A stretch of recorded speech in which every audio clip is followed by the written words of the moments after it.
slide. As I was saying, I think though since Comcast, the lower federal courts have reacted differently to what Comcast means.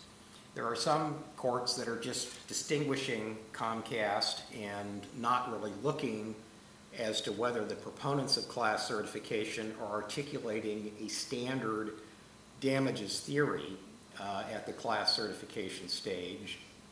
They're saying it's fine if the plaintiffs in the case are saying we'll figure damages out later.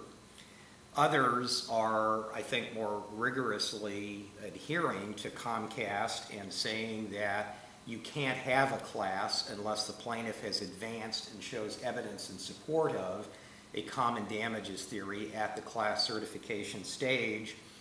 And then we have a third group of cases, which in many respects I find the most troubling and that have really muddled the waters from a defense perspective, that are embracing what I would call a middle approach in which they're using Rule 23C4, the issues class rule, and say that it's fine to have a class certified that addresses liability issues only, leaving damages for separate individualized determination at a later time. And we're seeing in several circuits a number of cases that are going down that path. Let me go to the next slide, noting that the 11th Circuit, the decision in the Busey case last year, is an example, I think, of a circuit pretty rigorously adhering to what I think Comcast meant, and that was that damages are part of what the court should be rigorously analyzing to determine whether a class should be certified.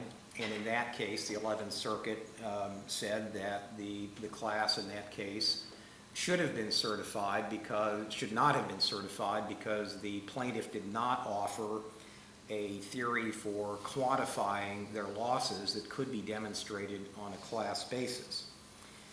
Going to the next slide, we have, though, in the 6th and 7th Circuits, cases that have migrated to that intermediate position.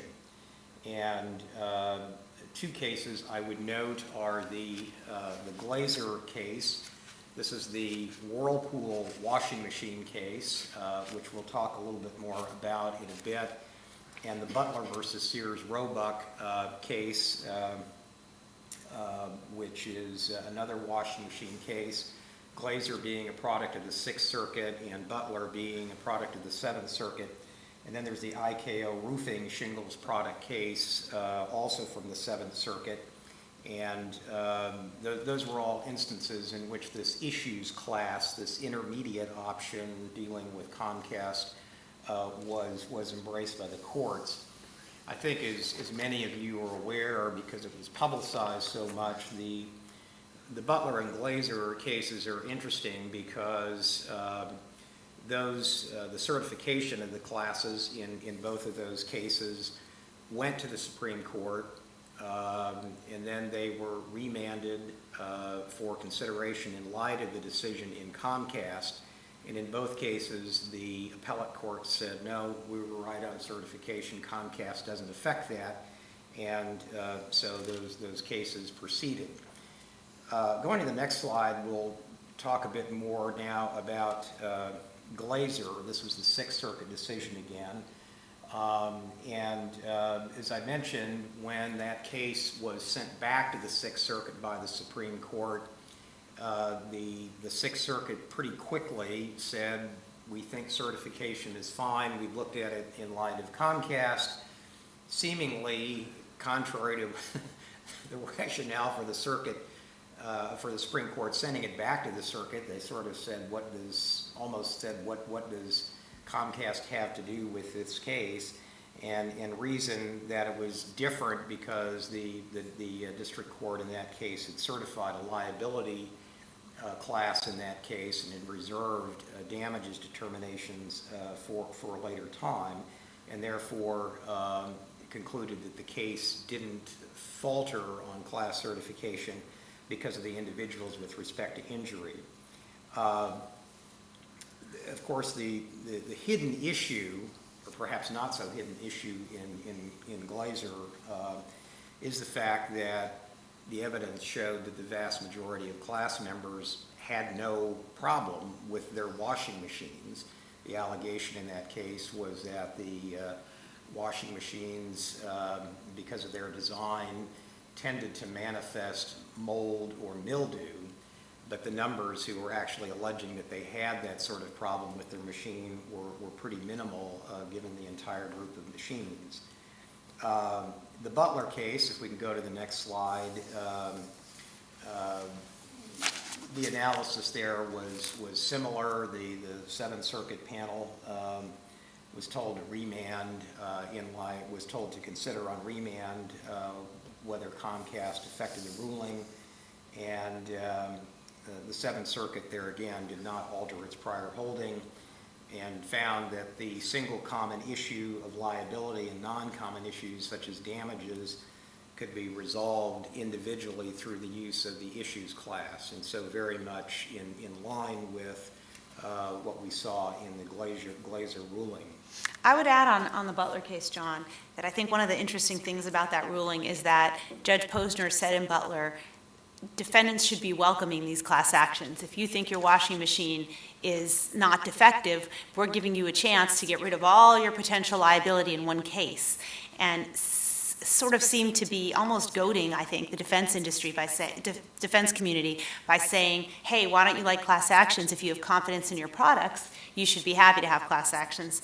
And as we all know, it's not so simple, because when you have one class action that's representing thousands or often even millions of people, the cards are stacked against the defendant, even if the defendant's product isn't defective.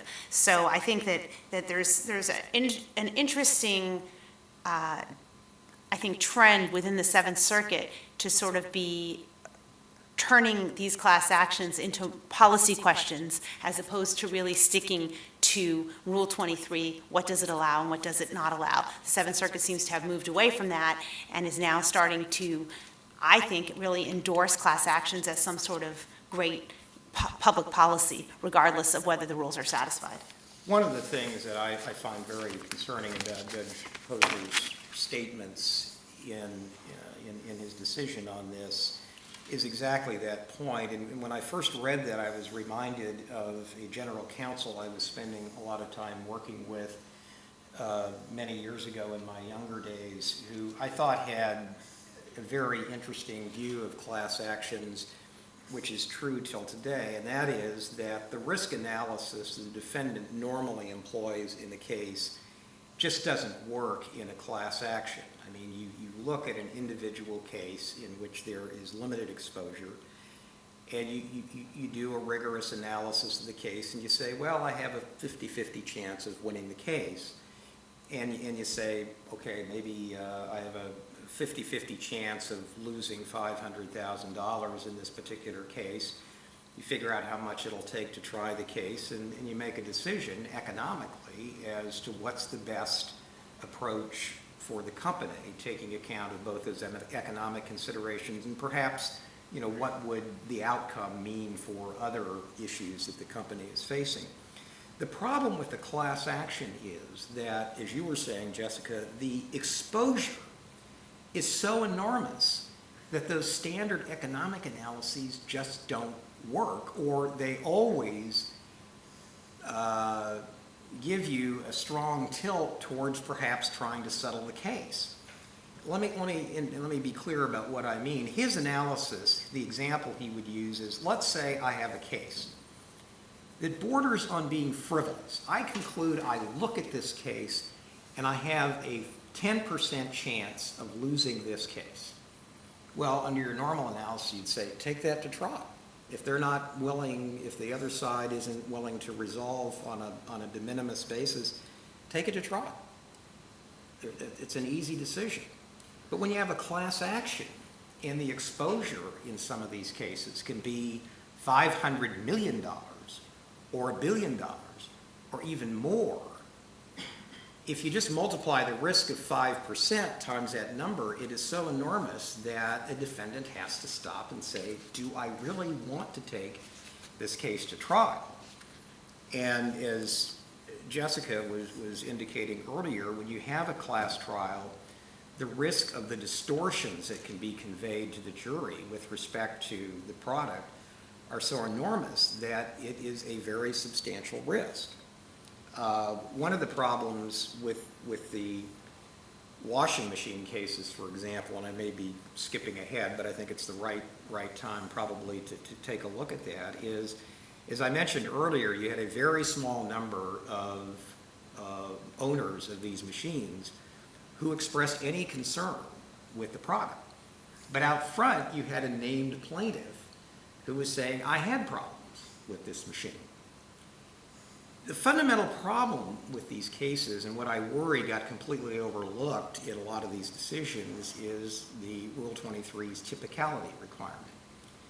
If you think about putting before a jury a named plaintiff who walks in and says to the jury, gee, look at this truckload of laundry I have here, it's moldy, I've had problems with this machine.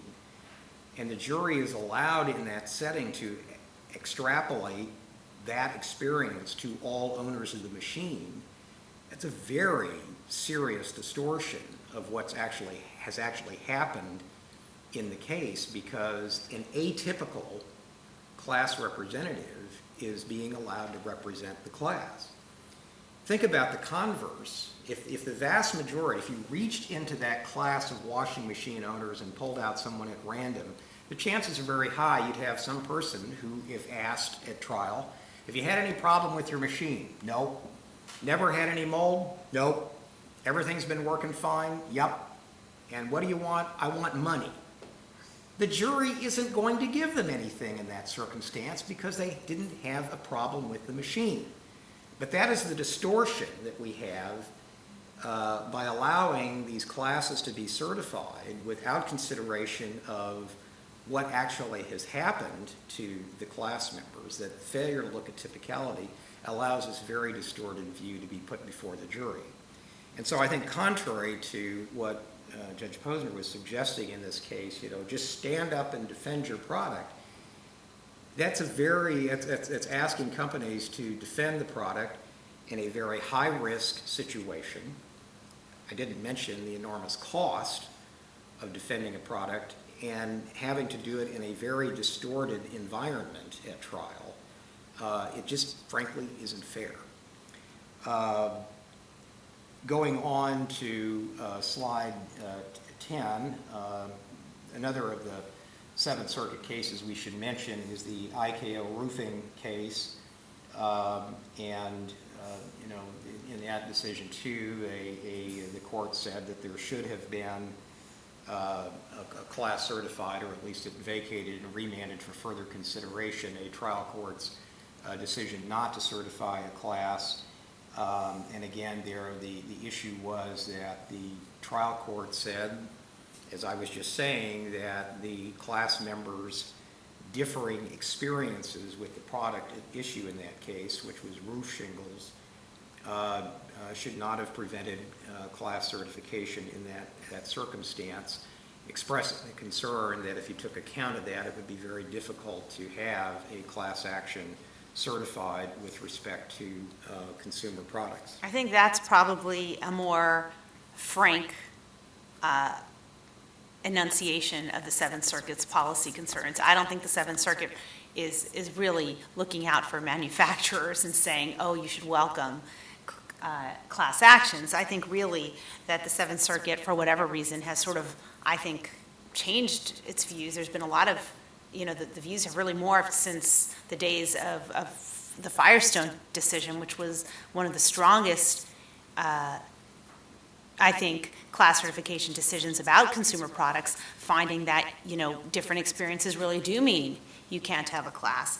And so for whatever reason, there is clearly a growing policy concern and a view within the Seventh Circuit that defendants, I think really that consumers are entitled to bring class actions. There should be consumer class actions, and we're going to apply Rule 23 in a way that makes sure that consumer class actions happen.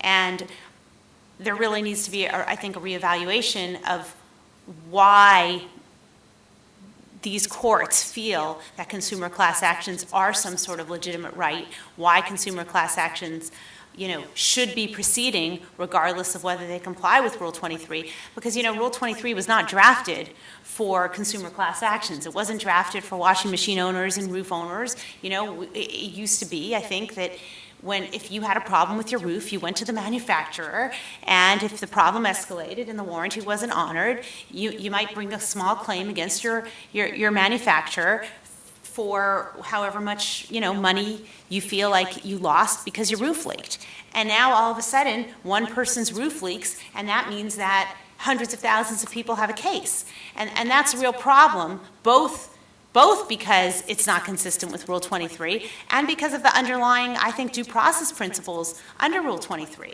The Seventh Circuit feels like the fact that some people might have had a hail event, some people might have had poor installation of their roofs doesn't matter.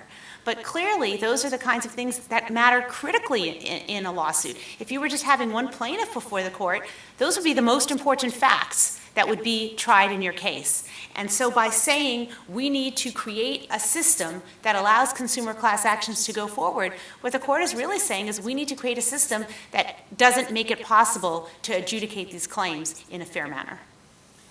Let's focus, turning now to the next slide, for a moment on this notion of issues classes a bit further. Just to be clear about this, Rule 23C4 was part of the original Rule 23 that Glenn was referencing at the outset, which has been on the books now for many years, since 1966.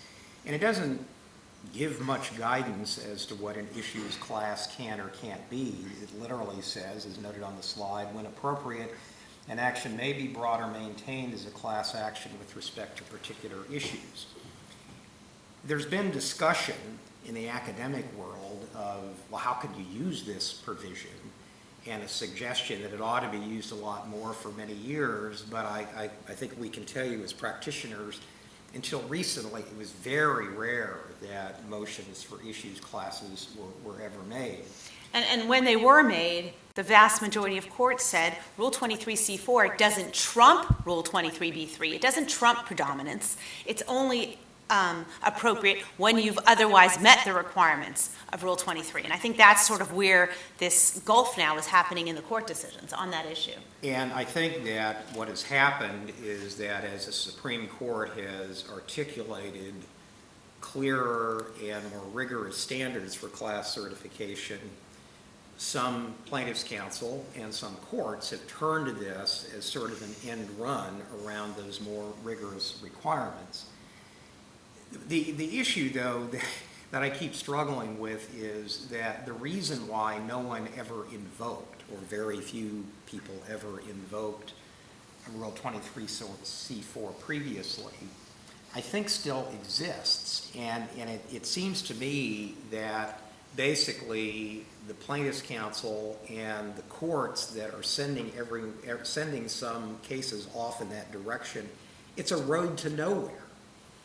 Let's say that you have the trial on liability issues, and the jury determines that there is a defect in the product that the defendant sold, makes this class-wide determination. Well, at that point, from the perspective of plaintiffs' counsel, maybe they've achieved a victory, but they have not achieved anything monetarily for the class or for themselves.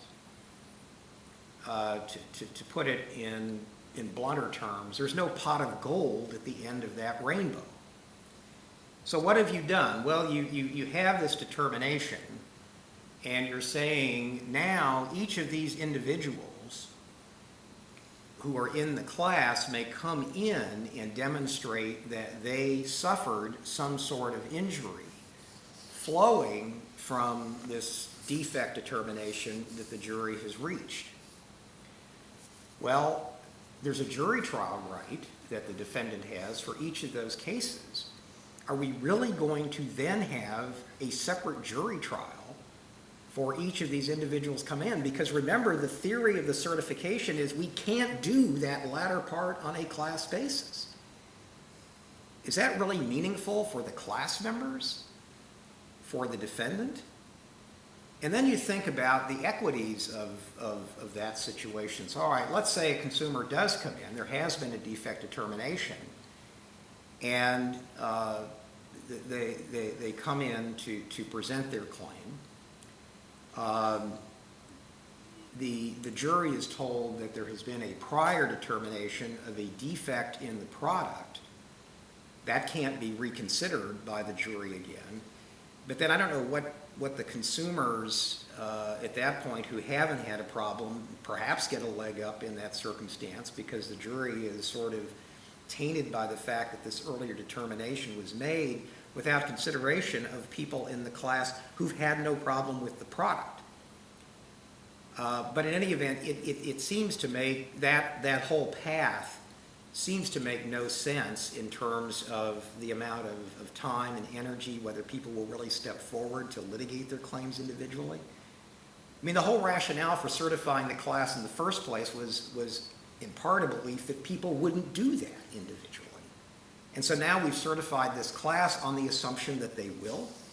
This whole arena just of issues classes just really does not make sense to me. And it seems to me that if what the Supreme Court had in mind in Comcast was perhaps going an issues class route, there would have been some mention of that made. Especially because it's suggested in the dissent.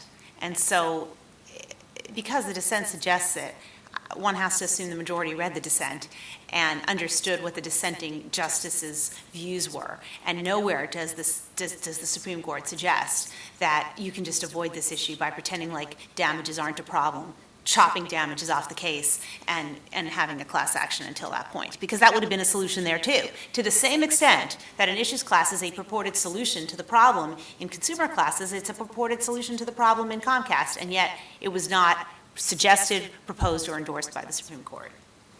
If I can move ahead now to slide 13, in which we raised the question, how much of a threat are issues classes to defendants? As I think many of you are aware, if I can give the, I will say final chapter, I'm not sure it actually is the final chapter, but the latest chapter in the Whirlpool litigation, I think as you know from the media reports, Whirlpool made the decision to take the Glazer case to trial. It was tried, a lengthy trial on a class basis, and jury was not out long and found in Whirlpool's favor. And there were some at the time who said, well, this demonstrates that Judge Posner was correct. This is what defendants ought to do. You just go defend your product. As I said, it was a courageous decision by Whirlpool to do that, but and I want to emphasize the courageous part of that, because the analysis I took earlier, they, I suspect, reached the conclusion that the risk of a plaintiff verdict was not as high as some might have thought. Obviously made the right call about that, but there was a big risk because of the exposure that they had to have a defect determination made with respect to a substantial array of their products. And Whirlpool was helped by the fact that the named plaintiffs in that case had a lot of weaknesses. And so if you have plaintiffs' attorneys picking better named plaintiffs, I'm not sure that situation is quite analogous to Whirlpool. Yeah, and I think, but you also have to think about the enormous expense that was involved in defending the honor of the product that was involved there. But rather than saying, well, this is a demonstration of exactly how the system ought to work, I think it's a disastrous result, because a case that should never have gone to trial on this basis had to be tried. The defendant had to take the substantial risk in order to redeem its products. And even if the trial had succeeded, it would have achieved nothing, because the consumers wouldn't have gotten anything. So even if you're wearing that hat and looking at the controversy, this is just a massive waste of judicial resources that we've been set up by the issues class process. And if you're looking at it from a consumer perspective, and you think about what Judge Posner said, if there is anybody out there with a legitimate claim about Whirlpool, those claims have all been extinguished. Yeah, that's a critical point, because the way these trials work, and I'm not saying that this occurred, but let's say that somewhere in the array of products that were included in the class, you had an individual who bought a machine that had a what we refer to as a manufacturing defect. Something got hooked up wrong in that particular machine that may have given rise to this. Those claims are extinguished. They never got a chance to go for a jury to set their individual facts, because the court thought it was wiser to put all of these individual claims together. And I think that is another serious issue on that. Ascertainability. So issues classes are probably the not so great news in class actions in the last year, and John, let me talk about the good news. And the good news is ascertainability. There has really been a development among most courts, not all courts, of taking the ascertainability requirement of class certification really seriously, which I find interesting, because predominance is right in the rule and courts are ignoring it. But ascertainability is not in the rule. It's sort of implicit in Rule 23, but not explicit, and yet we have seen a number of courts really firm up the requirement of ascertainability. And one answer may just be that it's different circuits where these issues have arisen, because different types of class actions are brought in different circuits. And that may just be the answer. It may not be some deeper, weird disconnect in class action law. So what is ascertainability? Since it's not in Rule 23, some people don't really know what it is. Ascertainability basically is a requirement that you have to be able to tell who's in the class before you go forward with class certification. And if you think about what John was talking about, how a class action can dispose of people's claims and eliminate your claims, it's really important to know before you go into a class action, before you get to trial, for example, whose claims are being adjudicated, whose claims would be extinguished, and if this case goes for the defendant, and who will be able to recover if there's a victory. And obviously, you want to decide that before you go to trial, because if you wait to figure out who's in the class until you go to trial, the people who claim to be in the class, the size of that is going to vary significantly based on how the trial goes. So if I'm suing you, we know who's in the class, in the case, and it's very easy at the end of trial to know where the res judicata applies. But if there's an amorphous group of people suing, then you're going to have a big fight about who's bound by the verdict, depending on which way the verdict goes. So that's, I think, why, even though ascertainability isn't in Rule 23, it's so important to class certification. And courts have recognized that, because courts realize that deciding who's in the class on the back end is virtually impossible. You got to figure out who's in the class on the front end. One of the things that I think the ascertainability discussion, part of the reason it's so important is, it seems to me it raises the question whether in particular cases it makes any sense to have a class action to start with. To be clear, I mean, it is a requirement about ascertainability. Can we figure out who the class members are?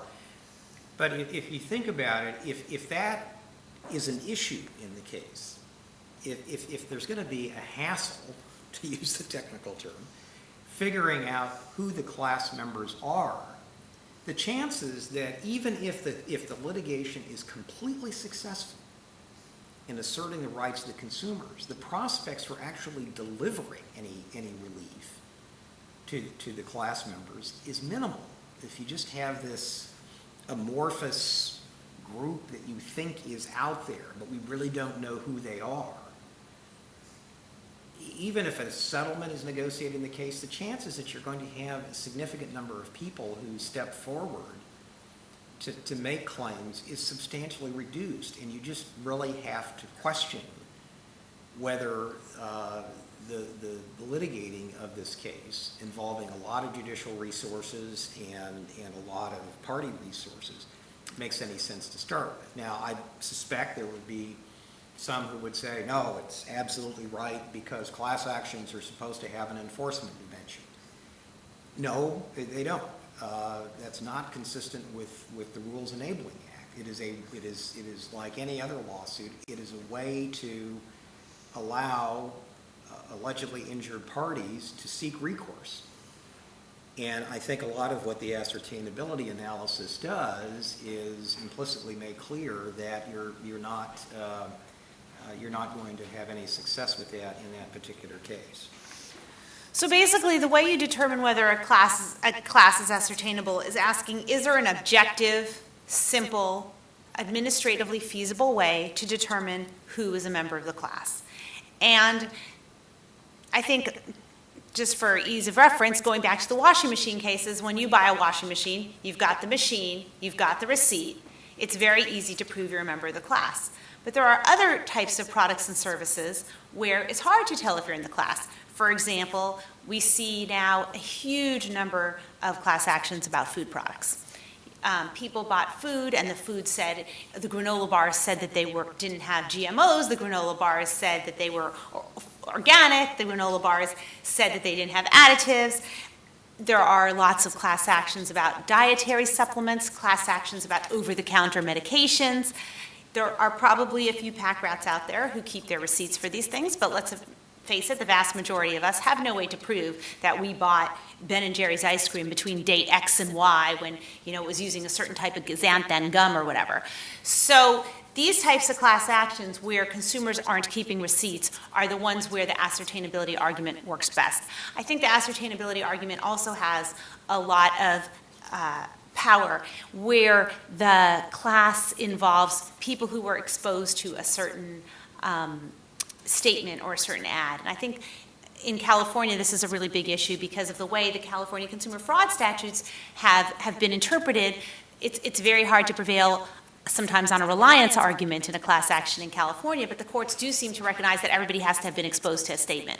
So where plaintiffs try to define their class in a way to satisfy the California law, they might say everybody who was exposed to such and such a statement. Well, how do you prove that the members of the class were exposed to that statement unless it's right on the product and they have a receipt?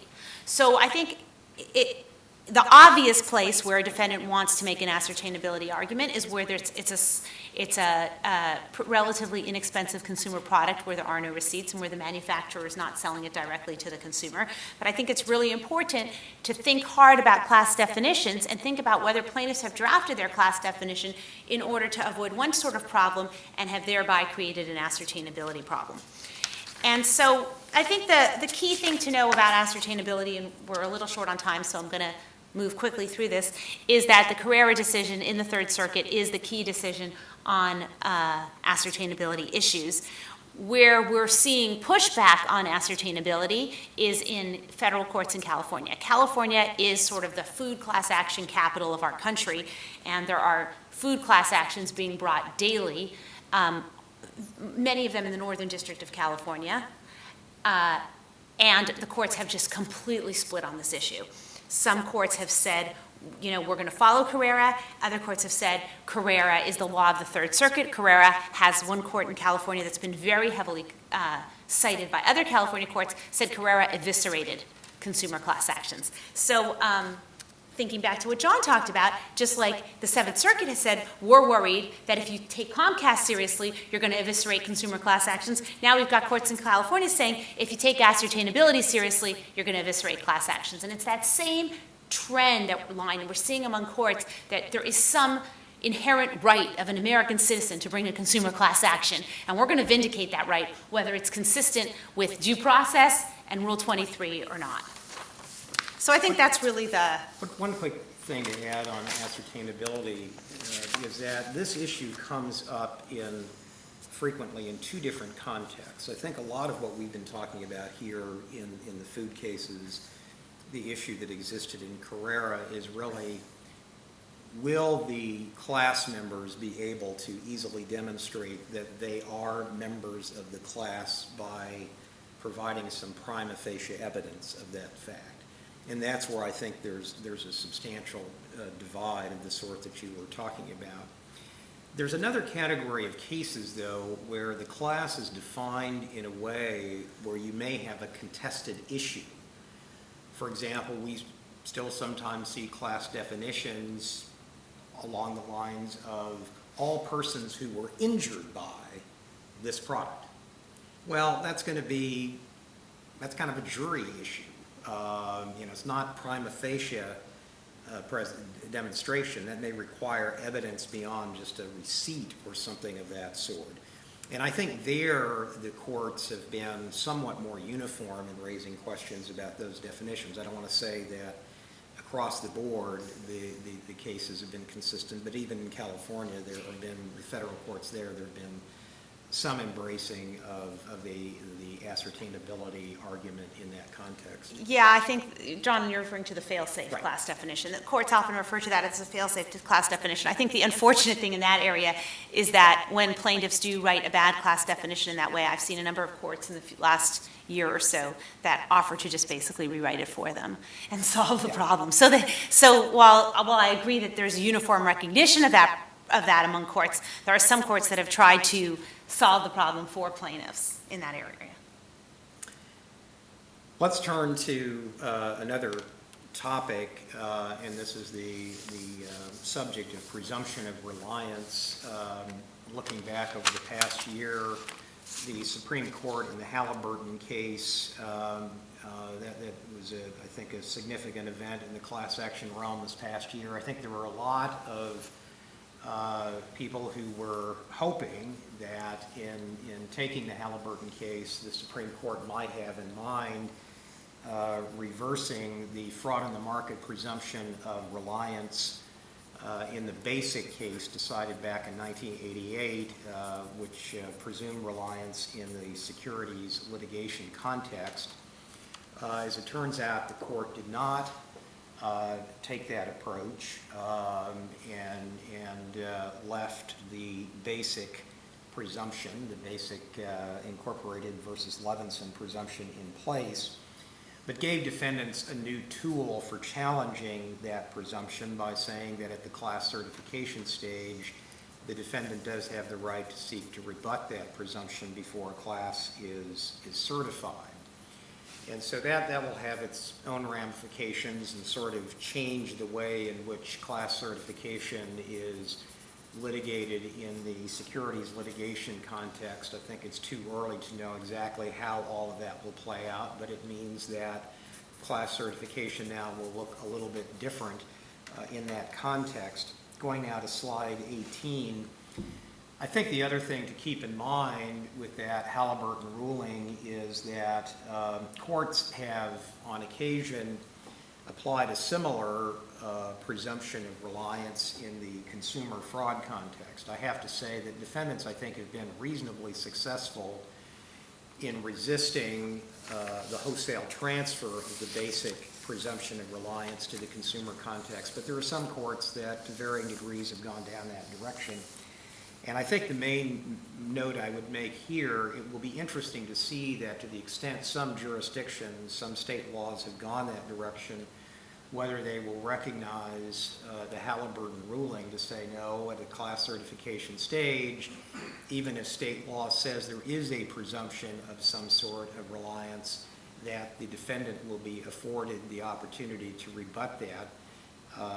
For example, by demonstrating, as Jessica was indicating earlier, as some states have said, showing that relatively few persons in the class may have even had access to whatever the statement was, the allegedly fraudulent statement, as to which the presumption of reliance attaches. Let's go to slide 19 now and talk about another very hot area, which is the subject of judicial review of proposed class settlements. You know, I think that when CAFA was enacted, one of the rationales that was important to many supporters in Congress was the view that federal courts would be more rigorous in reviewing proposed class settlements. There was a concern that many state courts were simply rubber stamping proposed class settlements that gave considerable money to the class counsel, but literally provided little or no benefit to class members. Often it was injunctive relief that the defendant would stop doing something that it wasn't doing anymore anyway, or some other supposed benefit, but that there was real money being given to to the class counsel and the concern of coupon settlements and things of that sort. And I think that at that time it was true that federal courts probably were more rigorous in reviewing settlements. But I think we've seen in the last several years, especially at the appellate court level, an entirely new level of examination of class settlements, and such that I think it's fair to say that it's reasonably difficult to get a proposed class settlement approved. Going to the next slide, I think an example of this is the Eubank case decided this past year out of the Seventh Circuit, in which the Seventh Circuit, in a defective windows case, said that the settlement that was proposed in that case was inequitable, even scandalous. And you know, the court's concern was that even though 225,000 notices were sent out to class members, only about 1,300 persons had made claims, and resulting in claims of about $1.5 million, when the district court had suggested that for basis of determining fees, that the value of the settlement could be in the $90 million range. I think that this case really highlights the whole problem with the Seventh Circuit's class action jurisprudence, because Pella was certified as an issues class. Pella was a case that never should have been certified in the first place.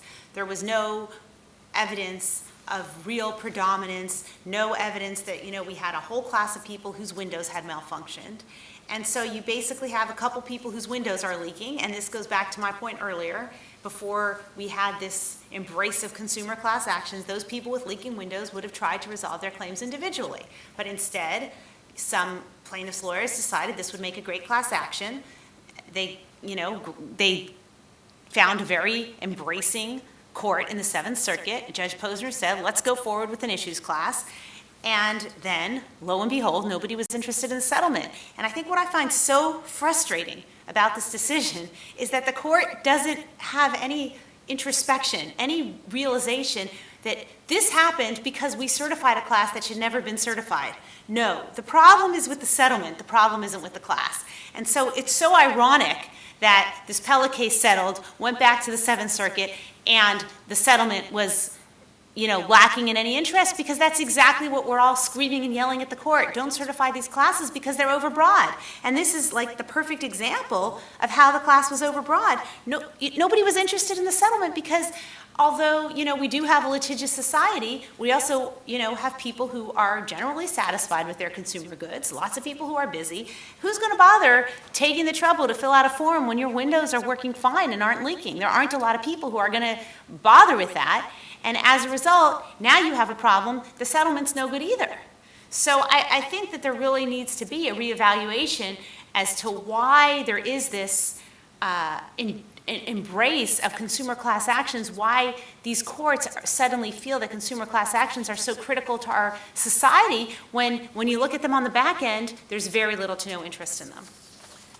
Turning to the next slide, number 21, in carrying on that same theme, I think that a lot of what we're seeing being discovered, especially at the appellate court level, is the phenomenon that a lot of us have known has been out there for a long time, and that is you negotiate a class settlement, particularly in the consumer products arena, and there's an agreement that the defendant will not object to fees above a certain amount, but it's up to the court to award the fees. The plaintiff will then go to the court and say, well, we have secured the following amount, let's just say $100 for each class member, and extrapolate the number of class members and say to the court, the value of this settlement is therefore X, and we should receive 20% of that amount as our fee.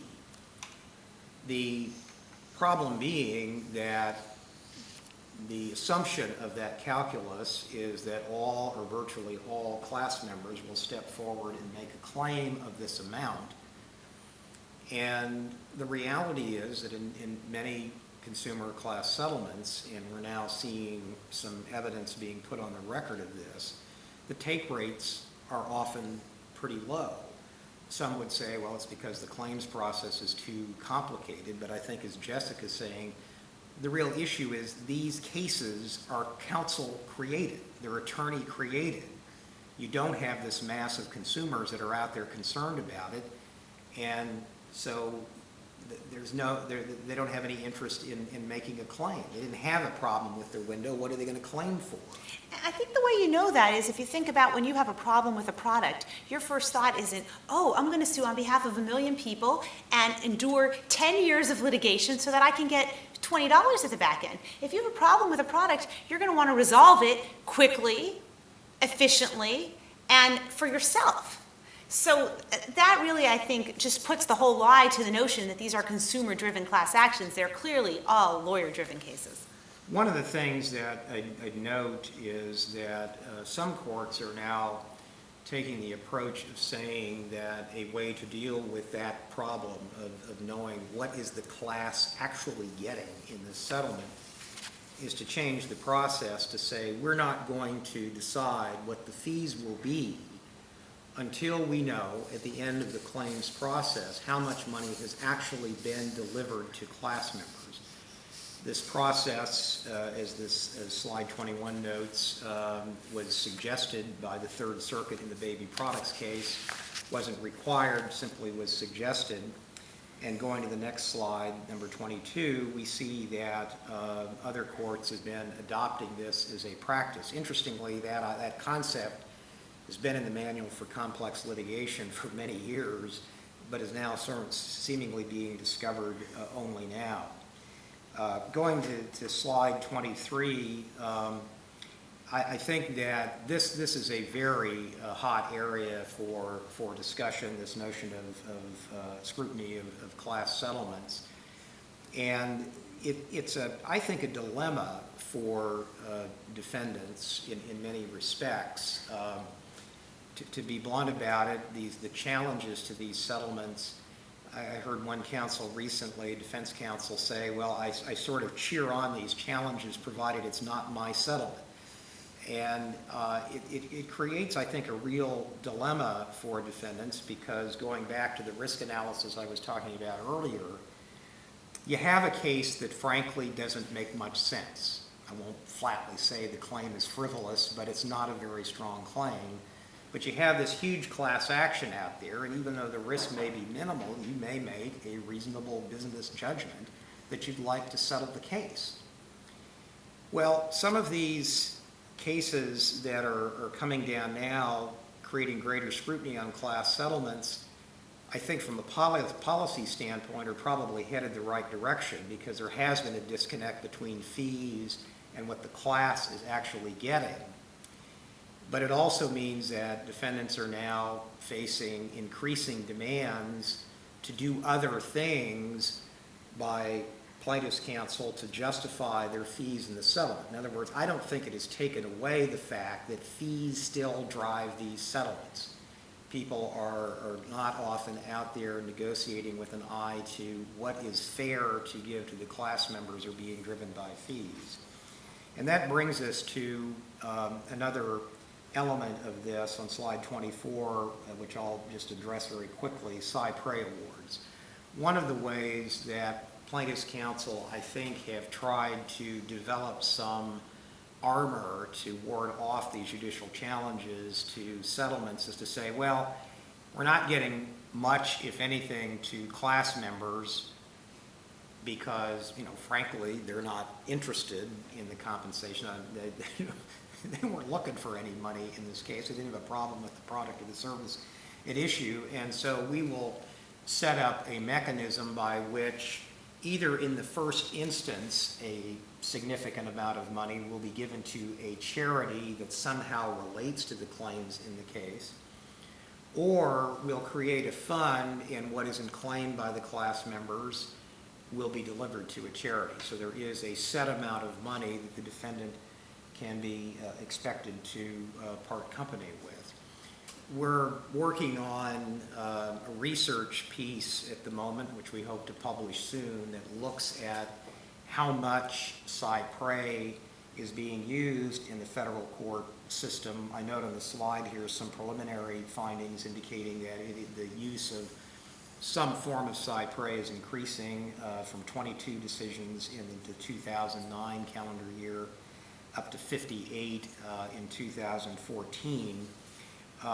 But increasingly, going to slide 25, courts are looking at these settlements and have been, I think, somewhat critical of the use of cypre, or at least the idea, as Baby Products said, maybe there isn't anything wrong with cypre, and particularly if you have residual money, if that's what you want to do with it, that's fine, but don't expect to be awarded fees on the basis of money that didn't get to class members, and perhaps that's the most important concept. Going to slide 26, we did see in the Facebook case that Justice Roberts, in the denial of certiorari of that case, did write separately, just a comment, almost inviting this issue to be brought before the Supreme Court. And so we expect that in the year ahead, in the next year or two, we may see a direct reference to the Supreme Court addressing the subject of cypre. Glenn, we're getting close to the end of the time here. We have a couple of slides on CAFA removals.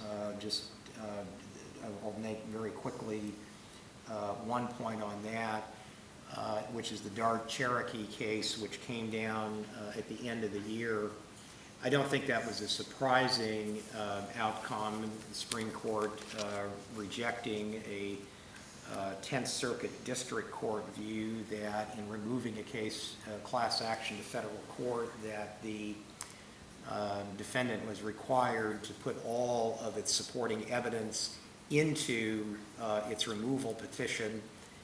Kind of wonder why the Supreme Court was getting into that sort of very basic procedural issue. But I have to say that for those of us who worked on CAFA, there was a cheer in seeing in Justice Ginsburg's decision a somewhat unexpected declaration that when it comes to the removal of a class action under CAFA, the notion that some federal courts have long embraced that there is a presumption against removal doesn't exist. She said courts got to call the balls and strikes on this and go where the evidence goes, and it is not the case that the tie goes to the plaintiff in that case who originally filed the action in state court. I think the most interesting thing about Dart Cherokee is the fact that the court also seems to suggest that there may not even be such a presumption against removal in non-CAFA cases. You know, one of the trickiest things about removal, which, is a big part of our practice, is that there are no, outside of CAFA, there are no real appellate decisions on removal. The problem is that, as a general rule, a decision to remand a removed case back to state court is not appealable. So it's very difficult. There are, rare circumstances where you'll have a case that goes to trial and jurisdiction will be contested at the end as part of an appeal, so you'll get a few nuggets of appellate wisdom on removal. But outside the class action arena, there isn't a lot of appellate law on federal jurisdiction. And that was why the drafters of CAFA understood that the most important thing to do with respect to removal law in CAFA was to create appellate review. So as a result, because there is not a lot of guidance on non-CAFA removals, I think that we're going to see that CAFA removal decisions are going to have some influence outside the CAFA context. And particularly because I think the Supreme Court was sort of hinting, we're not even sure there is such a presumption outside of the CAFA context, I think we're going to see Dart Cherokee cited broadly, not just in the class action arena, in federal jurisdiction cases going forward. And I note at that point the reason why those of us who worked on CAFA were gratified to see Justice Ginsburg comment is that throughout the legislative history, it's not on the face of the statute, but throughout the legislative history, there are statements saying, in passing this, we, the Senate and the House, do not want to see presumptions here. And indeed, if there's any presumption, it ought to favor removal in this context. And a lot of federal courts have brushed that aside. Senate report, don't pay any attention to that. But the Senate report is cited by Justice Ginsburg. That's the basis for her statement that there aren't presumptions. And so we were gratified to see that. If I've got 30 more seconds, I just did want to note to all of you that what we've laid out today is, I think, from a defendant's perspective, a somewhat disquieting environment because, as I said at the outset, of the certainty that I think a lot of us were hoping for coming in the wake, particularly of Walmart and Comcast, is really a fairly muddled environment, particularly on the certification of issues classes that we talked about at the outset. And one thing I would note for 2015 that I think will be very important for the defense community is that there is a subcommittee of the Advisory Committee on Civil Rules that is looking at the potential for revisions of Rule 23. They have targeted, as they're putting it, front burner topics, issues classes, ascertainability, settlement certification requirements, and cypre. Well, interestingly, those are the topics we talked about today as being areas of uncertainty. And so besides looking at how the courts continue to wrestle with those issues during 2015, we have this additional layer on the chessboard, which is what will the advisory committee be doing on that issue. And in the same way, I suspect the committee, in the same way the committee was buried with comments from all sides on the discovery issues that they wrestled with last year, I suspect that the same, I was going to say paper avalanche, but maybe it's email avalanche that they experienced with that, they will be experiencing on class actions this year. And I think our time is concluded, so thank you very much for joining today. If anybody has questions, again, it's interactive@wlf.org. I want to get your thoughts on an issue that we addressed in a program in December with Andy Pincus, which is the Spokio versus Robbins case, where the situation there is that you have statutorily created standing rather than Article 3 standing in cases, and you often have no injury class actions such as the Spokio case. Do you think the Supreme Court's going to take that case? I'm hopeful that they will take that. I do have a concern that the court's choice of cases, there's seemingly so much in the class action arena that you would hope they'd take, and I frankly think some of the choices they've made, why would you take Dark Cherokee instead of finishing the work on Comcast? So I have to say I worry that they likely will not, but I'm certainly hopeful that they will. But some of the choices that they've made have been curious, and that does sort of get into that issues class and classes where you don't have everyone experience having a problem with the product or service or whatever is being alleged, and they certainly resisted that opportunity earlier, so one has concern that they would resist that again. And I go back to, I think some of these standing issues are very difficult in these cases, but I would hope that on the defense side, and again, it doesn't apply in all cases, but that we really give more attention to the typicality context, the real fraud, if you will, that's being asserted in these cases is to advance a named plaintiff who looks nothing like the vast majority of class members. And I think that's where the courts have most gotten off stray in this arena. So on ascertainability, so far we have the Third Circuit, Fourth Circuit that had weighed in on it last year. The Seventh Circuit has in the past to some extent. They've all been somewhat uniform in their approach to it, so there's no circuit split necessarily. There's a case that's going to be, that's being briefed right now in the Ninth Circuit, Jones versus ConAgra, that WLF is going to be filing an amicus brief in soon, that could potentially go the opposite way, considering the way the Ninth Circuit has looked at these kinds of issues. Do you think there'll be a time in the near future where the Supreme Court will have to take this issue up, and how's that going to sort of interact and interplay with what the Rules Committee might want to do with the issue of ascertainability?